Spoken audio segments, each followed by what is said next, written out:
House Budget Committee, Congressman Chris Van Hollen from Maryland, and of course the Republican chairman of the House Budget Committee, Congressman Paul Ryan from Wisconsin. Welcome both.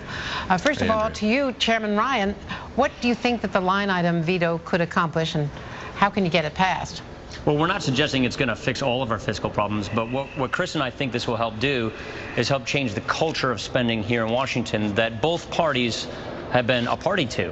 What we want to do is basically give us this tool so that we can embarrass the wasteful spending out of these spending bills. This is a constitutional version, so the president can pull a piece of pork out of a bill, send it back to Congress, then Congress has to vote on it up or down, no amendments, can't duck the vote. So we in Congress take the execution, the action, therefore it's constitutional.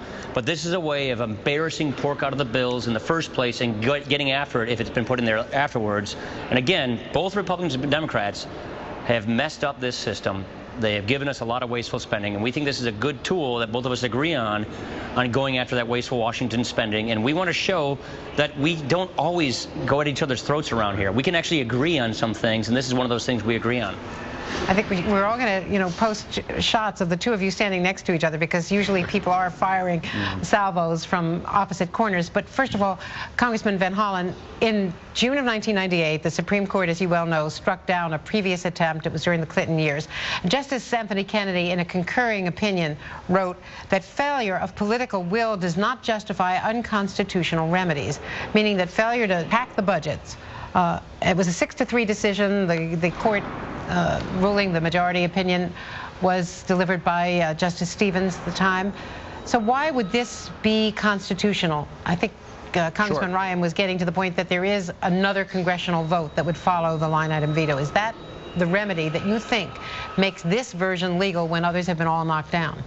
Well, that is the remedy, and that is why this is constitutional. As you know, Paul and I obviously disagree on lots of policy issues, but we both agree that we need to be good stewards of the taxpayer dollars. We need more accountability, we need more oversight, we need more scrutiny, and that's exactly what this does. And why this is different than the law that was held unconstitutional is because this says a president can present Congress with a list of proposed items that he or she doesn't think we need to be spending money on.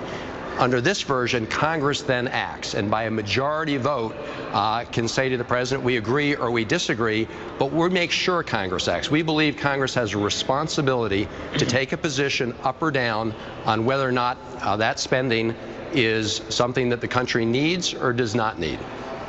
Congressman Ryan, can you get this through the House, and do you have any Senate support? I passed this bill the last time we were in the majority. Right. John McCain and Carper, I think Senator Carper, are echoing a similar version over there, so it's bipartisan in both houses. So we think we have a really good chance at this. We consulted with the attorneys who argued successfully against the earlier version of the Supreme Court. This is a constitutional version. I actually agree with that ruling you were talking about. And what we think this does is it gets after those shenanigans that are played at the last minute when writing appropriation bills, where you're tucking some kind of a spending provision in there that no one ever sees until after the bill's been passed. This goes after those games, which both parties have been a party to for a long time. We banned earmarks this year, but that doesn't quite get at the heart of this issue. And we think this is a step in the right direction of cleaning up the culture of wasteful spending here. What this does, Andrea, is it makes it harder, much harder, for a member of Congress to sort of quietly slip on a spending project that may not be in the national interest and sneak it on by sticking it with everything else that is legitimate spending. It's kind of the Christmas tree approach where a lot of people may want to add their ornament. This says we're going to take an opportunity to have an up or down vote on the things that may not be necessary.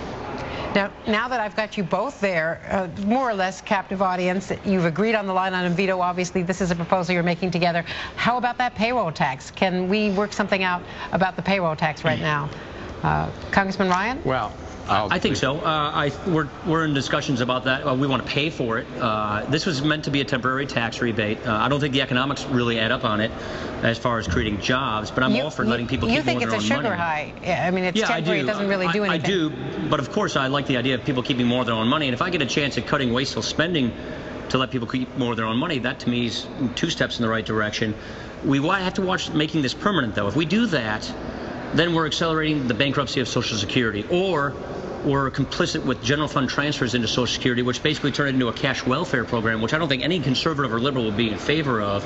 So this is meant to be temporary policy. We should treat it that way. And I don't think it's very good economics, but at the end of the day, I think it's great and fine that people keep more of their own money, and especially if we can get a down payment on spending cuts, which we need to do around here, all to the better as far as I'm concerned. Well, let me say, Andrea. What if you paid for it, guys, with, how about taxing the rich? How does that? Well, small businesses, actually. And so what we don't want to do are tax those successful job creators. We don't want to advance, mediocre economic policy with really bad economic policy to pay for it. What we want to do is get after spending, and there's enough spending cuts around here that we think we've agreed to in the past that we could take stuff out of the president's 2009 budget that he proposed and move that. And so we think there's a way to do it. Well, Andrew, we spent a good part of this interview talking about things that we obviously agreed on.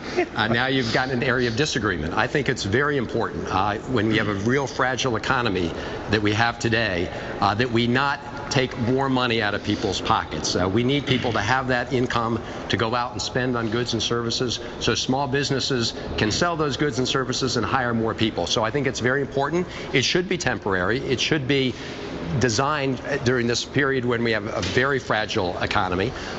Social Security is kept entirely harmless under this provision. And I do believe that we should be asking those folks who are doing very well to take a greater part of responsibility in reducing our long-term deficit.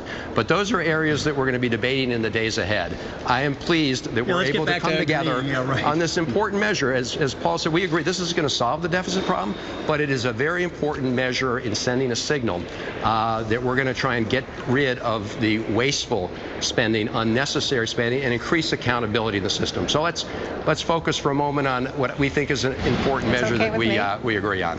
Well, I think you're a great tag team. Congressman Ryan, given the roller coaster of this campaign, any regrets that you decided against running this year? No, not really. Could you be persuaded? Is there a Paul Ryan draft down the road?